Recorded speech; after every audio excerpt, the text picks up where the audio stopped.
শিশুকে কখন কখন টিকা দিতে হবে? শিশুকে টিকা দেওয়ার নিয়ম কি? আর কোন রোগের জন্যই বা কোন টিকাগুলো দেয়া হয়? এমন প্রশ্ন কম বেশি প্রায় সকল মায়েদের মনে ঘুরপাক খায়, বিশেষ করে নতুন মায়েদের। সংক্রামক ব্যাধি থেকে রক্ষা পেতে শিশুকে টিকা দিতে হবে, এর কোনো বিকল্প নেই। টিকা দেওয়ার মূল কারণটা হলো শিশুকে রোগ প্রতিরোধক্ষম করে গড়ে তোলা।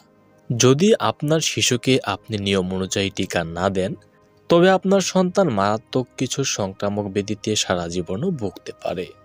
তাই আজকের ভিডিওতে আমরা আপনাদের জানাবো শিশুকে কখন কোন টিকাগুলো দিতে হবে সেই সম্পর্কে। শিশুর প্রথম টিকা দিতে হবে জন্মের পরপরই।